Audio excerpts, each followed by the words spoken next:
Hi everyone, and welcome to episode 6 of the NordSearch podcast. When I started the podcast, I wanted to speak to lots of different people who work in the energy markets. And today, I'm glad to say I'm being joined by someone who is a electricity markets and systems regulation expert across Europe. Someone who's been working in the space for a long time, since the liberalization of the markets. And obviously regulation is very important. There's lots of new developments going on. So keen to get my guest thoughts today. So I'm being joined by Paul Giesbertz, and he is now a consultant at TrinSights in the market, and also he is a writer in this space as well. Paul, welcome to the podcast. Yes, hello. Very nice to be here. Thank you. Great. And Paul, if we could start just by giving yourself, a bit more of an introduction, and for everyone who perhaps doesn't know, a bit more of your background, because it's a really interesting background. Yeah, happy to do so. Thank you again. So I just started my own consultancy company in this field, but actually I'm working in this field for almost 36 years now, more or less doing always the same, but in different from different perspectives. So I started to work in as a power engineer in the Dutch transmission system operator. Of course, now it's TenneT, but at that time it was called SEP. They had a power pool as well as transmission system operation. I was doing calculations of cross-border capacity and involved in frequency regulation projects.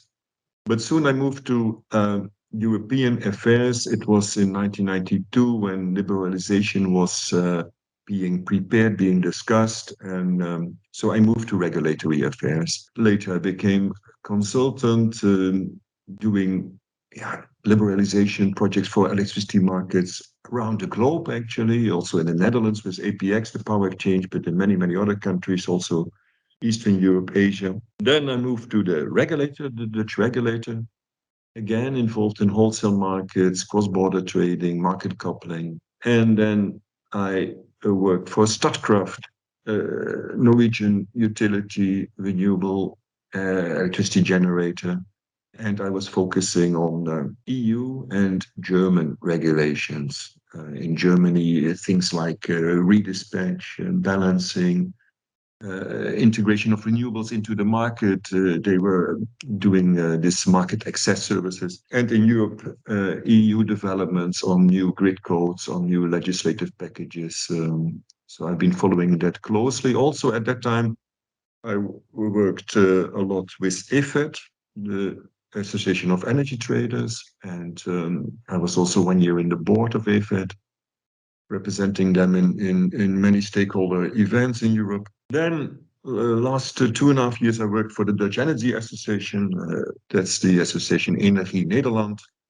And as we started, I now since 2 weeks became my independent, running my own consultancy firm. Awesome. And that consultancy firm, like, what are you going to be focusing on?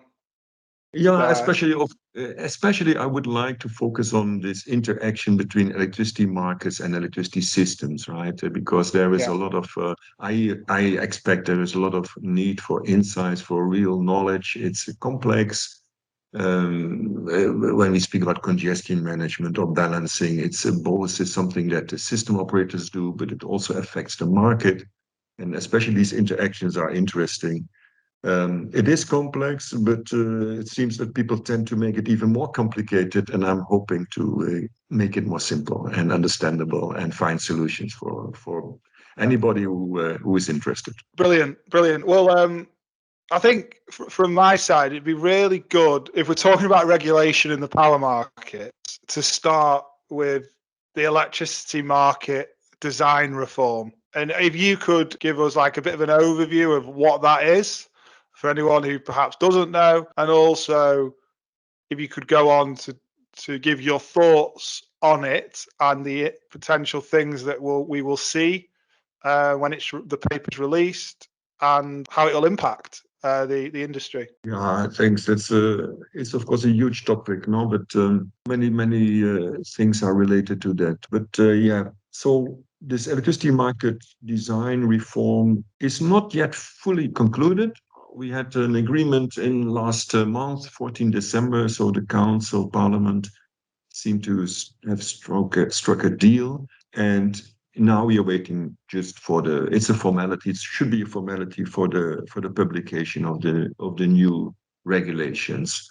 And what will these regulations be? Well, it will be the Electricity Market Directive and the Electricity Market Regulation, plus also some amendments in REMIT. That's the regulation on market integrity, market transparency. That one I will not, I don't focus so much on, so I will focus on the directive and the regulation. So in this regulation and directive, there are many amendments. How did it start? I think we all know it was because of the extremely high electricity prices, especially in started 21 and then 22. August 22 was extreme, of course. Yeah. And the Commission was concerned, everybody was concerned, of course, around that. That's very, very correct and understandable.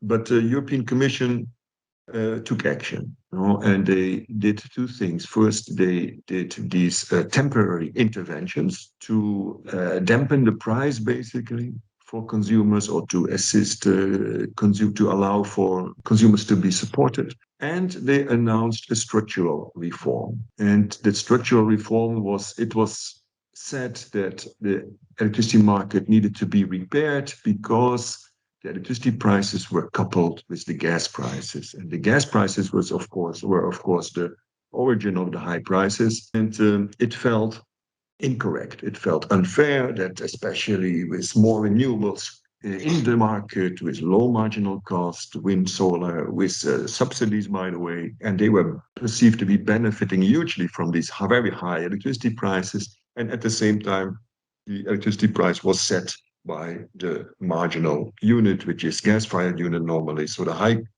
gas price set the electricity price for everybody. And so the Commission said, President Ursula von der Leyen said that we need to repair this. And market economy is fine, but the social market economy needs some other solutions. And this was then perceived with a lot of unrest and discomfort, because economists would say that the electricity market was actually working. You know? And this concept of marginal pricing is not a rule, it's an outcome of the market. It's an outcome of how the market works. Electricity is a homogeneous product, so it has one price at a certain moment in time. And you cannot separate the market, separate electricity, renewables, electricity, not renewables. And these high prices were given the right signals, the signals to have less consumption, but also the signal to invest in more renewables or low marginal cost generation. So any intervention would actually ultimately do more harm than good. And of course, consumers might need to be supported, especially poorer consumers, but that is something you should do with other instruments, social policy instruments, and not by intervening in the electricity market. So there was a lot of concern what this structural reform would bring. In the end, it all turned out to be rather harmless. So these ideas on very heavy interventions, like abolishing the concept of marginal pricing, splitting the market in different areas, like for renewables and base load, and for something else, these ideas were not adopted. So everybody was rather relieved. But still, there are many aspects which are covered in these regulations. There is a lot of talk of CFDs and support for PPAs, so the long-term markets, to allow consumers to be more hedged, to be less exposed to these very volatile high prices. And there are many other aspects. We have ideas on virtual bidding hubs. We have peak load shaving products. We have energy sharing and more. So it's a wide range of measures. Some are okay, a few may be good, but also many of these measures are probably giving very little value or are even potentially distortive. At least they will also bring a lot of burden and admin, red tape. I think especially for TSOs and regulators who have to look at these measures and to assess these measures. But maybe we come back to them to give a few examples. Yeah, no, absolutely. So, in terms of the audience of this podcast, is mainly power traders or leaders in this space. Like, what impact do you think this is going to have on them? Yeah, so overall, not too much. No, as I said, because the structural reforms are not in there. There are a lot of measures that have smaller impact. A lot of red tape, but for the power traders, for the market price, it should not matter too much. But there are a few interesting things, no, especially for traders. Maybe one topic to be mentioned is this idea of a virtual trading hub, which Yeah, is now being mentioned.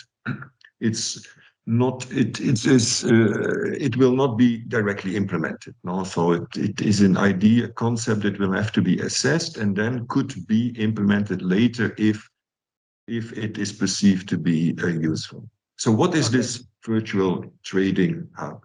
Now yeah, the idea comes from the discussion on the size of the bidding zones. Especially Germany is in the picture there because it's a rather large bidding zones. There are congestion, so there's always been the trend or the idea that they should be split into smaller zones. Traders have always pointed out that, well, if you do that, also look at the possible downsides of splitting zones and especially the impact, the negative impact on liquidity of the forward markets, but also liquidity of the intraday markets and higher volatility in imbalance prices. So it means higher risks and therefore also higher risk premiums, higher costs, ultimately for society, for consumers. So, yeah, please start an assessment, a review of the bidding zone reconfiguration. But and there might be benefits of smaller zones, but there might also be downsides of smaller zones, and take all these aspects into account and do then a proper evaluation. So this message was of course heard, and then people who are in favor of splitting the zones thought, well, maybe we can find a trick to manage these liquidity concerns. And this yeah, idea, this trick is a virtual trading hub. So a virtual trading hub looks a little bit like the system price in the Nordic market. So, right, but it could be developed for continental Europe or Central West Europe. It depends, and it is a hub where you can trade, but you cannot actually physically deliver. So it's a virtual trading hub. So on all products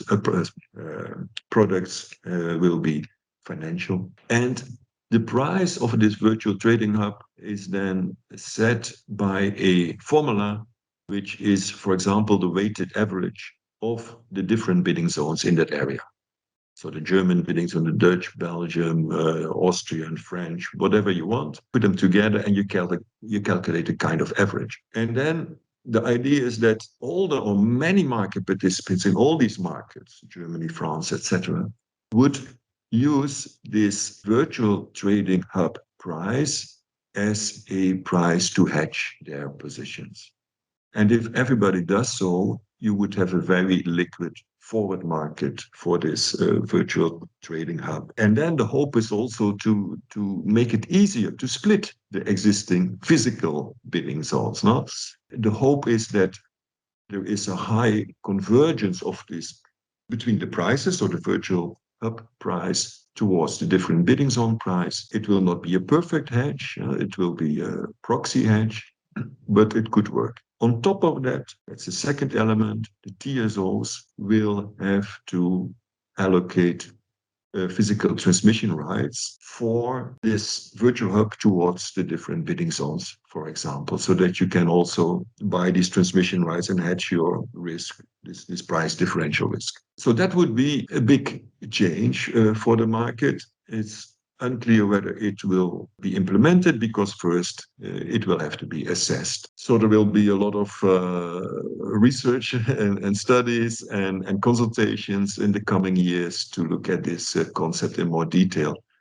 My personal view is that it's really an interesting concept. And if you would start from a scratch and develop and design the European electricity market from nothing, like we did 25 years ago, then this idea would actually work. And I think it would be really, looks promising. Point is, we are not yet from scratch. We are in the current situation. Yeah. We are looking at the bidding zone reconfiguration. And this assessment is very complicated. The TSOs are running a review right now. They have to use a methodology that is not very good. And on top of that, we have the German market, which is the most liquid market and which is used by the traders as a hub to hedge their risks, even if they are not with the physical positions in Germany. But for example, they have positions in Belgium. And you can do the same as you can do with this virtual trading hub. No? So if you want to hedge your positions, you can do that at the Belgian forward price, but that Belgian forward market is very illiquid, so it is costly. And you could also take the German price as a reference. It's a proxy hedge, but because the German market is more liquid, overall it's a better choice. And then it is questionable that even if you would introduce this virtual trading hub, whether market participants would then actually start to use it, because you cannot force them to use it. They could still continue to use the German price. So I think it would have been a good idea at start. Now, I really think we should focus on the current bidding zone review, and we should especially improve the methodology that the TSOs have to use, because we don't know actually how we are going to measure the efficiency of the different bidding zones configurations. This impact of liquidity on ultimately on total cost for society is unknown. And we don't have a good methodology to assess these type of costs. And that is more basic, and that should ideally be done first. Yeah. So an interesting concept, but where in practicality could be complex to implement. Yeah, so it's definitely complex, and definitely we will spend time on looking at this concept, and you could question whether that is money well spent and time well spent. Yeah. You mentioned obviously there's other interesting things that could come from the electricity market reform. What else? You mentioned CFD. Could you expand on CFD there? Yeah, CFD is the topic which is most, when people discuss the EMD, the electricity market design, they very soon speak about CFDs. So contracts for difference, it's an instrument mainly to support investments in renewables. And the new reform will say that if member states want to support renewable generation in the future, they will have to use CFDs. And the CFD basically provides a floor and a cap price, right? So that the project gets support if market prices are low. But if market price go above a certain cap, then their extra profits will have to be shifted back to the state. So it's a specific instrument for supporting investments. Fundamentally, for the traders, for the market, it doesn't really matter so much. We have already support mechanisms. It's only that in the future it will have to be done by CFDs. There's a lot of impact whether the CFDs will impact the dispatch and impact the price, but that depends on the design of the CFDs. So there is a lot of interesting work ongoing. There is some ideas to design the CFD in such a way that it is actually a financial instrument, and that the actual physical decisions are not impacted by the CFD. So that's very good work which is ongoing. But the main benefit of the CFDs is that if in the future there will be again such extreme high electricity prices, that at that time there will be no outcry or by politicians or whoever that these over profits should be taken away from these energy companies, because they won't have these over profits because there is already a CFD in place. So that's good. If these extreme prices will happen again, we have seen the interventions with the inframarginal rents cap that was implemented as a temporary measure. And if we have CFDs in the future, of course, they will only then have to apply for new investments, but still then this discussions on profits and high profits or over profits will probably not take place. So that's a good thing. But for the traders overall, not that big an impact. How about what's it going to mention when it comes to flexibility? Yeah, flexibility has been a buzzword in our sector for many years. I hear it every day. Yeah, and it's also mentioned a lot in the reform, and there I'm not so positive.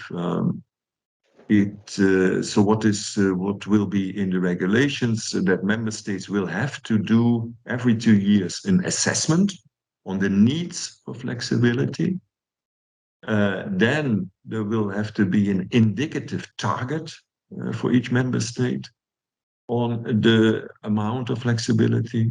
And thirdly, there can be a new support instrument for flexibility. That part actually could be very useful, but overall, especially this assessment and this target is questionable. Why? Because flexibility is not well defined, and it cannot be well defined. What is flexible capacity? It means that you can adapt to circumstances or to prices, that you can maybe change your output, or that you can keep your output for a long term. So you have short-term flexibility. Maybe a battery is good in short-term flexibility, but you have also longer-term flexibility, that you're able to feed into the grid, for example, for 3 months in a row, and then a battery is not flexible. Secondly, you have flexibility for the market, and then there is this discussion on flexibility for the grid, for the system operators in case of congestions, which is something totally different. And this is all mixed. So it's a very fuzzy concept. So in my view, it is not possible to define a target for flexibility. And more importantly, it's not necessary to have a target for flexibility. And to explain this, I always go back to the traditional 3 objectives for our industry, right? So sustainability or climate neutrality, 1, reliability, 2, and 3, efficiency or low cost.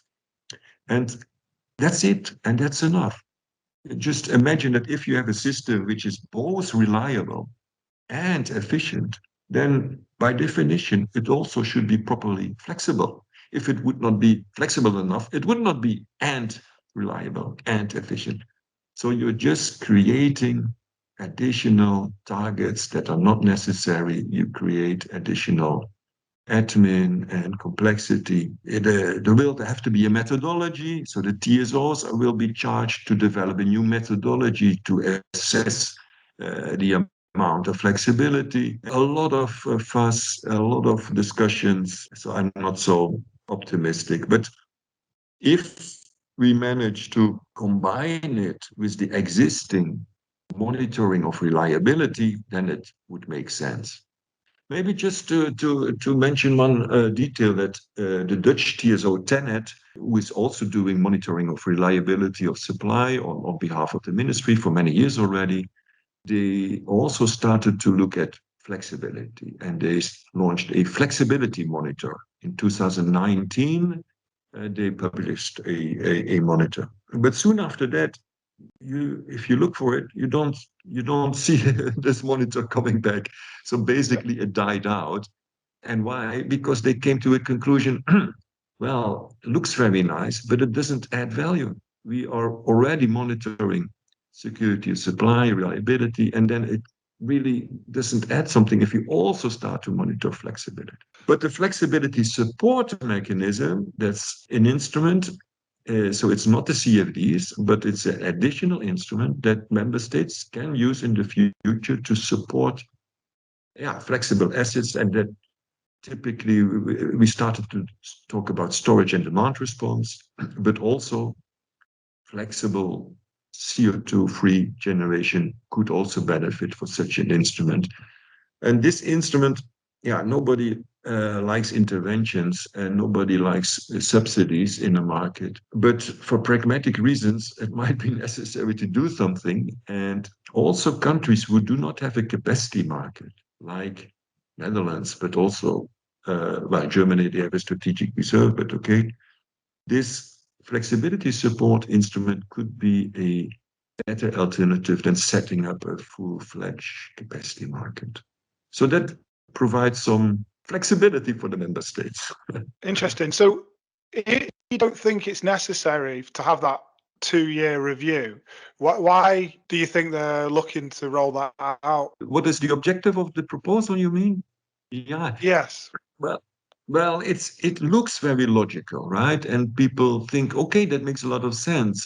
Flexibility becomes more important. We have more renewables coming in, or weather-dependent generation, wind and solar. So we need, in all planning or outlooks to the future, you see that there is a need for example, for storage, demand response, and investments are huge, and there is a lot of talk about hurdles for the deployment of, for example, demand response. So people are getting nervous. So it makes a lot of sense. Okay, then let's monitor this, and let's look at the barriers, and let's set a target. It looks all very logical, but the point is, as I explained, but it's a fuzzy concept, and if you monitor reliability and security of supply in a proper way, then basically you have enough. And of course, it is good to look at possible barriers for demand response and storage and to remove them. That's a no-brainer. No, barriers are not good and should be removed. But if you look closely, there are not so many barriers. There is one typical thing is the transmission fee that storage, for example, normally pays, and that is something that should be looked at. But in general, if the market design is correct, and if you have free price formation, there are little hurdles. Now, the TSOs, for example, they procure reserves, right? Operating reserves of FCR, FRR, etc.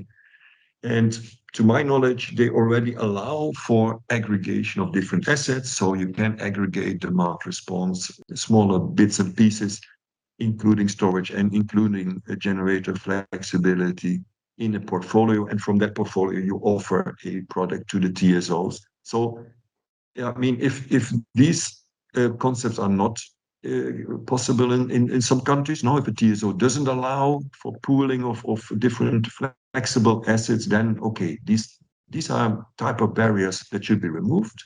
But a target for flexibility is basically not such a good idea.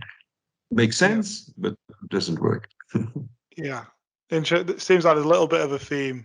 On the topic of grid congestion management, what do you expect to see here? Yeah, congestion management is a huge issue, and that's maybe one of the major concerns for the energy transition and electricity transition in particular, because the expansion of the grid is lagging behind and is needed. And also in the EMD, they mention this. They mention the problem of grid congestions. Although it's not a market design issue, but they do mention it, correctly so, because indeed the lack of scarcity of grid capacity is also hindering the development of renewables. And the development of renewables is needed to reduce the dependency of gas and gas imports. So that is a structural solution. So what does the EMD say about grid congestions? And that's maybe the disappointment a little bit. They don't say so much. So they say two things. First, that regulators should allow for non-firm transmission contracts. And secondly, they force system operators to be more transparent on location and size of congestions. The second aspect for this transparency, of course, is good. No, it's also a no-brainer. That is really basics. That if a market knows better where congestions are disappearing, so they can try to adapt to that, and then everybody would benefit from it. At the same time, it is not a structural solution for the main problem, which is grid expansion. So it's good, but it doesn't tackle the main concern.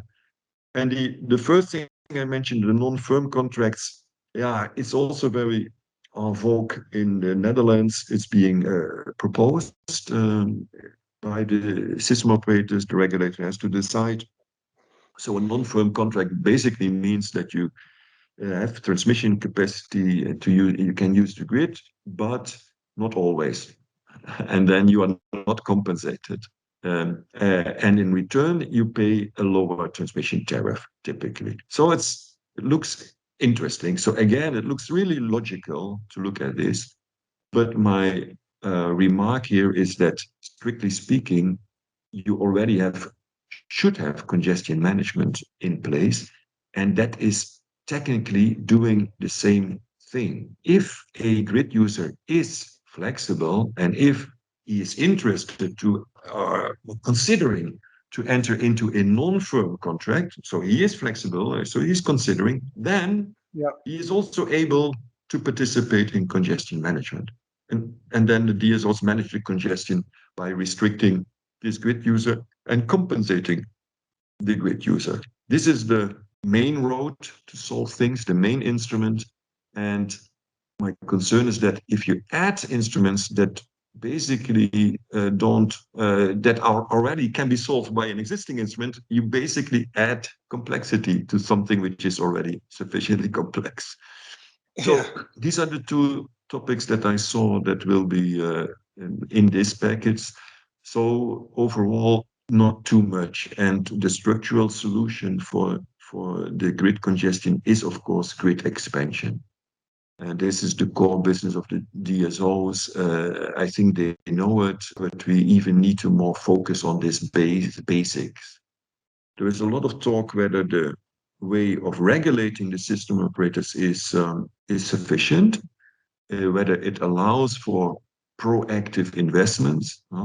And so this needs to be looked at, of course. In my view, people tend to jump to the conclusion that the current methodologies for regulating the system operators are insufficient, but I guess that is not always the case. But okay, it doesn't really matter. It's always good to review these methodologies, but so that these methodologies should allow DSOs to proactively invest in grid expansion, and they should have a proper rate of return on investments, correctly reflecting also the risks that they have.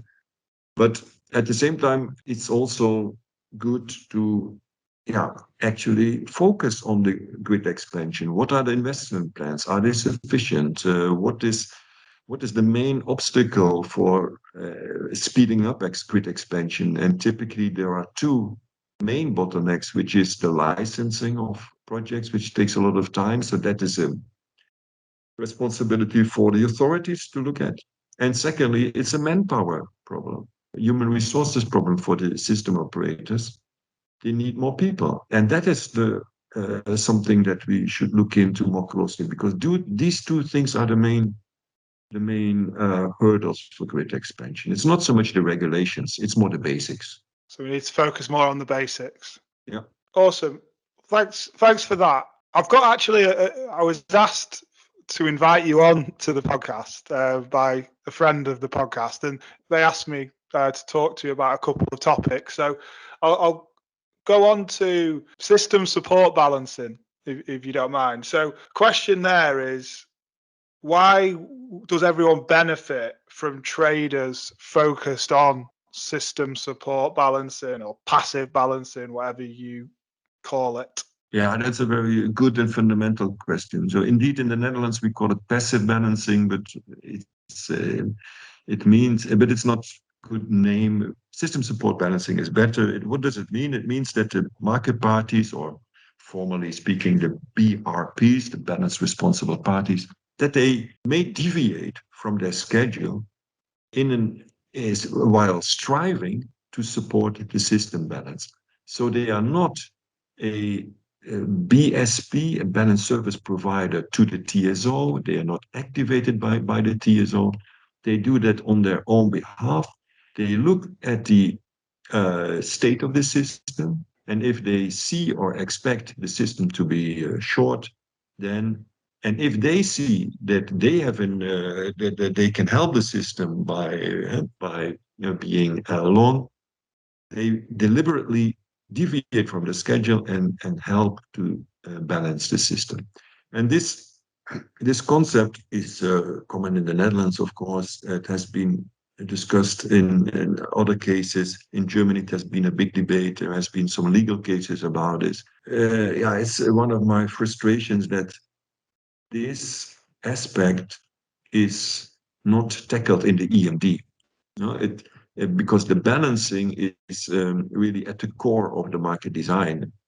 On top of that, also the question whether a TSO should be able to proactively balance the system, so take balancing actions in the expectation that something will go wrong in the near future, or whether they can only be reactive.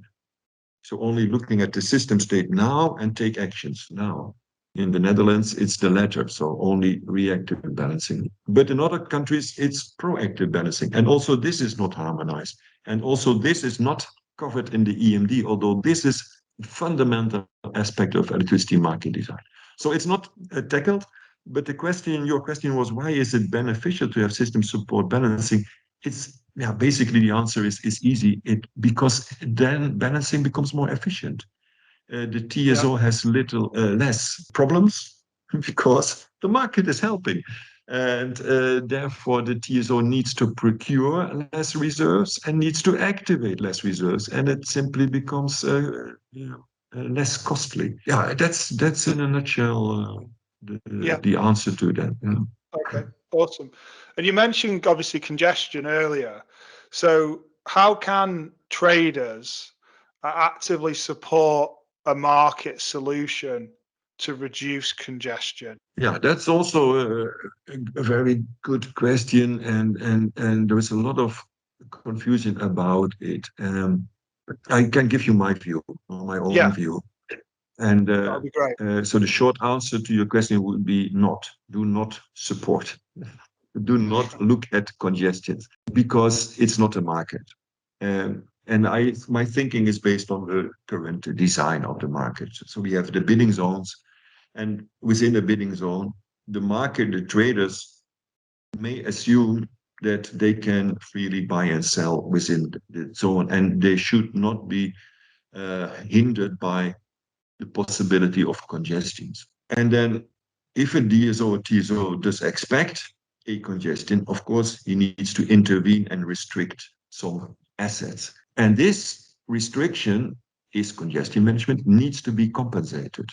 But this compensation, often we call it market-based redispatch, right? So it sounds like a market, but it only means that the compensation is based on the price that the asset is giving to the system operator.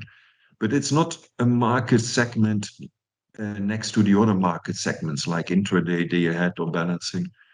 It's an intervention in the market. So basically, if you have an asset which can adapt, of course, you can think, okay, I can try to make money on the market, or I can offer my services to the system operator. And then, of course, I should use my asset and to that market which is most valuable. So who is willing to pay more, I go to.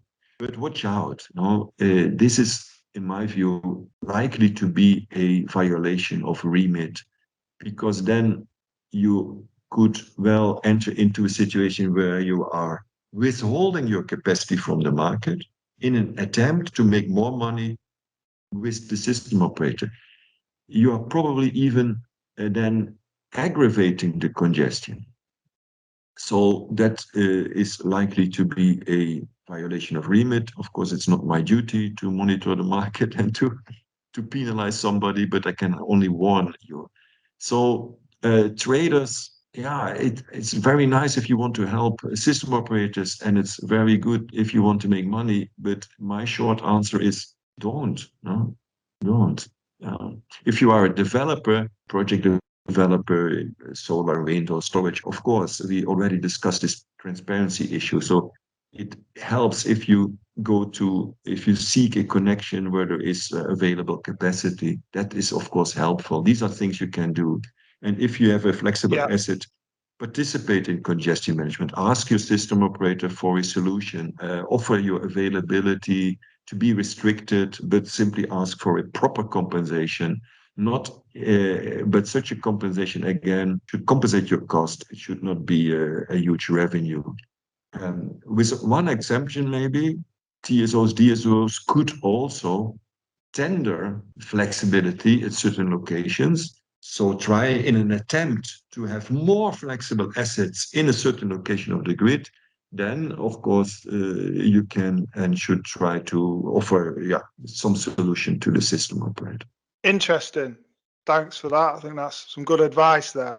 And next question I've got is, how do you think customers and producers benefit from active trading? Yeah, that's also a very nice question, because it's often forgotten or not mentioned. The role of traders and role of the market last years is not very often not in a positive light. No, it's perceived as being profit takers at the expense of consumers, and that is very unfortunate because it's incorrect. And trading is part of the value chain and brings benefits to consumers or adds value. Yeah, we spoke about liquidity of forward markets, intraday markets where traders are active. Traders bring liquidity. So also traders who are trading from a speculative point of view. No? That's good, because they take positions, they bring liquidity, and that is what market participants need. Mainly, let me focus on suppliers, retail suppliers, because they need to hedge risks. No, they need to procure on the market, and if the market is more liquid, the forward market, but also the short-term markets, then they have lower costs or lower risk premiums. So also their prices that they can offer to retail consumers are lower. And the same applies to developers for offshore wind, for example, large projects. They seek a PPA off-taker because they need to get rid of the market risk to make the project bankable. But then the PPA off-taker takes over the risk. And then anyhow, this PPA off-taker will benefit from a liquid market, which is supported by trading. And if the market is more liquid, it's in the end, it benefits the offshore wind developer because he will pay less risk premiums in the PPA. So the development of renewables will become less costly. So there are many benefits. We already spoke about system support balancing, that also the market there actually helps reliability of supply, helps to have a balance between demand and supply at lower costs. Very often it's perceived that market and traders are in conflict with TSOs and DSOs. Maybe I can give you one more example, maybe also a really nice positive element of the EMD. It's on cross-border intraday trading. So it is really good that in the proposals, it is proposed to shorten the gate closure time for cross-zonal intraday trading. Currently, it's typically 1 hour. So 1 hour before delivery, in the last hour before delivery, there is no cross-zonal intraday trading possible. And the proposal is to reduce that to half an hour. Maybe it could have even be lower, but okay, let me be positive. And this allows the market to balance positions closer to real time, especially for wind and solar. It's very important because the weather forecasts get better closer to delivery. If they are able to find a counterparty and to balance their position, then ultimately there is less remaining problems for the TSOs. And then so reliability of supply is supported by the market. Awesome. Yeah, you don't really hear those kind of news stories when it comes to trading. But yeah, really good to cover that. Final question from my side is, in terms of grid regulation, how can this support the challenge of the energy transition? Yeah, grid regulations, this EMD package, there are so many things that are being covered. I mean, let me try to answer that question brief. Let's focus on the main challenges first. And the main challenge in the transition is electricity, is grid expansion. Yeah. We already discussed it. So we don't need a lot of new regulations, actually. We need to focus on the basics. Basics is grid expansion. So check the investment plans. Check the scenarios that are used for the investment plans. Are they sufficiently ambitious? And then the projects that are planned, will they suffice to cover the increasing demand for transmission capacity? That's a regulated business, right? And we tend to say, wow, yeah, but we are doing everything, but we cannot manage, at least not in the next years. So we need to find other solutions, innovative solutions, smart solutions. But I'm always hesitant to say, yeah, but there is probably only one real smart solution, which is grid expansion. And other solutions, it's very questionable whether they actually bring something. No? So, we need to, on regulations, although the system is changing a lot, we know that. We have much more renewables. We go to wind and solar, to increasing shares of wind and solar. Demand response will become more important. So decentralized solutions, small-scale generation, large offshore wind, sector coupling, electrolyzers will become more important. Electrification, the demand will grow. So huge changes. The system will change, but the regulations do not necessarily have to change. Don't fall in the trap that because the system changed, the regulations has to change. Have a close look at what actually is the problem. And of course, regulations will have to change, but the fundamentals of the market regulations in the EU are actually very good. And these fundamentals are unbundling, and secondly, balancing responsibility that everybody has. And if you carry balancing responsibility, it means a duty that you are financially committed to your schedule, and it provides a right to enter the market, and the market is free. And that works actually, that allows for many, many interesting solutions. You don't need to regulate everything. Yeah. So my takeaway there is regulations part it can play is to simplify things and focus on the highest impact objectives, which is grid expansion, and not get tied down in lesser impact things. And of course, we already said a little bit about capacity markets and support for renewables. That's also a huge challenge, of course, but we have instruments in place. So there also we need to carefully design and use these instruments like capacity markets, or like this new instrument, flexibility support instrument.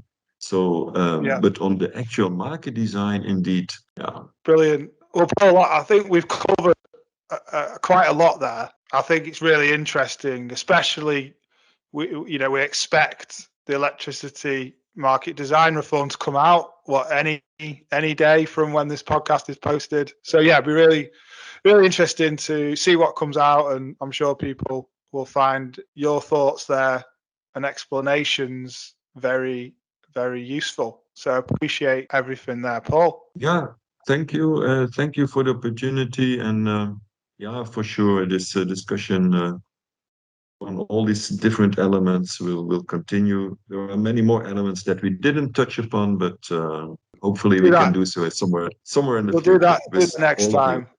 Do that next time. But yeah, wish you the best of luck with your venture. I'm sure there's lots of clients out there that will be seeking your support and expertise. Thanks a lot, Patrick, and also all the best for you. Thank you, Paul.